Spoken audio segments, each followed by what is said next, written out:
Whew. How you doing? Any questions? I know that was an incredible amount of information.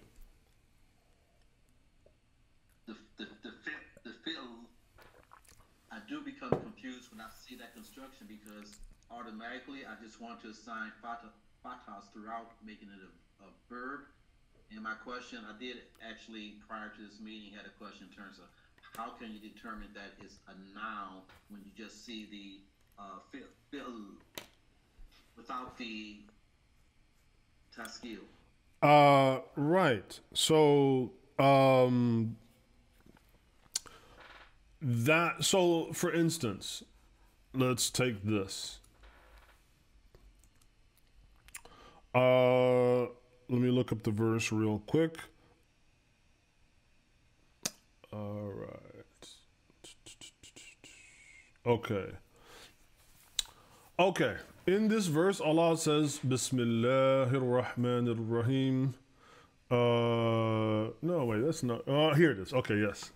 يا أيها الذين آمنوا آمنوا بالله ورسوله والكتاب الذي نزل على رسوله والكتاب الذي أنزل من قبل ومن يكفر بالله وملائكته وكتبه ورسله واليوم الآخر فقد ضل ضلالا بعيدا. Okay. Look at the words. We're going to take away the pronoun suffixes and whatnot. Let's just take, for instance, kutub and rusul, because they're actually built upon the same form. So we have kutub and rusul.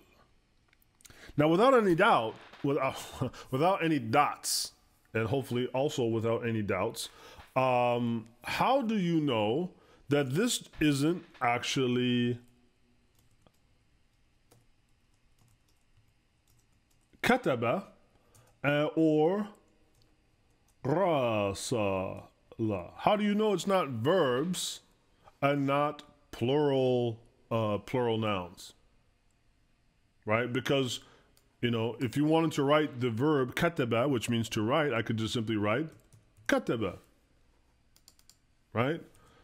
And rasala, right? How do I know that this is kutub and this is kataba and that this is rusul and this is rasala? How do I know? You're like, that's a very good question. Why don't you answer it? Well, if you just have this written on a page, right, by itself, well then I'm just as much out of luck as you. I would have to guess. I would say it's either kataba or kutub, right? If the word is just by itself on a page, who knows, right? But things are not by themselves, right? Things are in context, right? So when we get to the context of kutub and rusul, we have things around it, right? وَمَنْ يَكْفُرْ بِاللَّهِ وَمَلَائِكَتِهِ. Okay, so one, whoever disbelieves, billah. Okay, so in Allah. But then he goes to what? وَمَلَائِكَتِ, or مَلَائِكَتِهِ. But the word malaika. The word malaika, what does this mean literally in the Arabic language? And what kind of word is it? Noun, and is angel. But you said noun, which implied singular, and angel that implies singular. But what does malaika literally mean? Angels, you mean? It's angels. It's plural, right? This is a plural noun. Okay? What is the word for one angel in Arabic? Malika? Well, you could, but also just Malak. Right? Malak. Malak is one angel. Malaika is angels. Therefore, it's what? Plural. Okay, so I'm going to take that hint. What? وَمَنْ يَكْفُرْ بِاللَّهِ وَمَلَائِكَتِهِ. Okay, and then the next word, wa. I'm not, well, number one, if you're saying wa, it would make no sense of wa katabahu, right? So whoever disbelieves in Allah and his angels and he writes it. Wait a minute, that doesn't make any sense, right? So if I were to write out the verse without any tashkil, وَمَنْ يَكْفُرْ بِاللَّهِ وَمَلَائِكَتِهِ وَكُتُبِهِ, right? So when we get to the part of وَكُتُبِهِ, it's not going to make any sense for saying وَمَنْ يَكْفُرْ بِاللَّهِ وَمَلَائِكَتِهِ وَكَتَبَهُ, and whoever disbelieves in Allah and his angels and he writes it. That's kind of weird.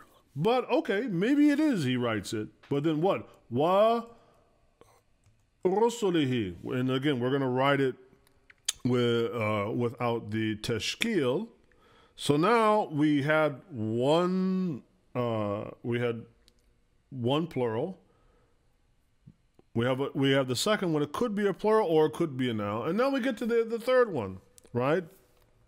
Now, there isn't even really, so rasila, there's not even a, like if you look up in the dictionary, rasila, right? Let's saying that this was a verb, right? Just for argument's sake. What warasilahu? What? There is no commonly used form one for rasila.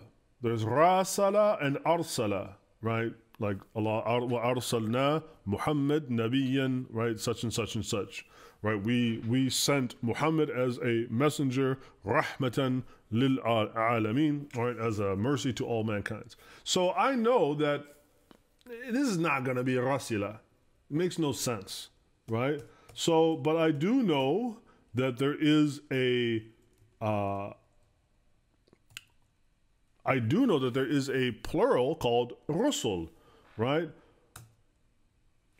Rusul, if I can type today. Rusul is the plural, right? So what does the word rusul mean in Arabic?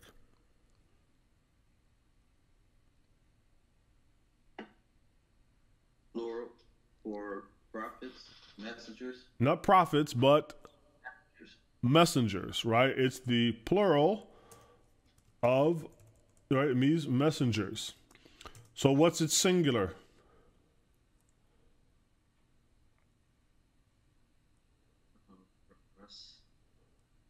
What's the singular of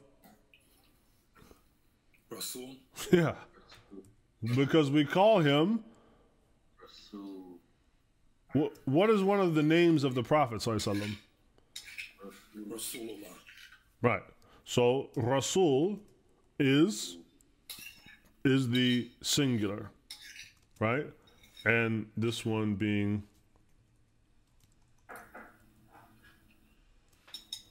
right. That's the plural. Plural is Rasul, singular is Rasul. So I'm saying, let's say we had the same verse, we didn't have any of the tashkil, right? We would know because it's also changing the voice. For the one that disbelieves in Allah and his angels, and then he writes, well, who's he? We don't know who he is. Allah writes it? What, Allah writes down that they disbelieved in him and his angels? Well, okay, but it just doesn't make any sense, right? In other words, what will help guide you through experience, and what a common mistake that I think beginning students make is that they just see this. Like they'll just see, it's almost as if they see on the page, you know, this. That's all they see. Kutub. And they're like, I don't know what it is. I just see kaf, ta, and ba. And they're not paying attention to all the other words around it that will help to give you a clue as to, well, could this be, right? And then, of course, you need to build up your vocabulary.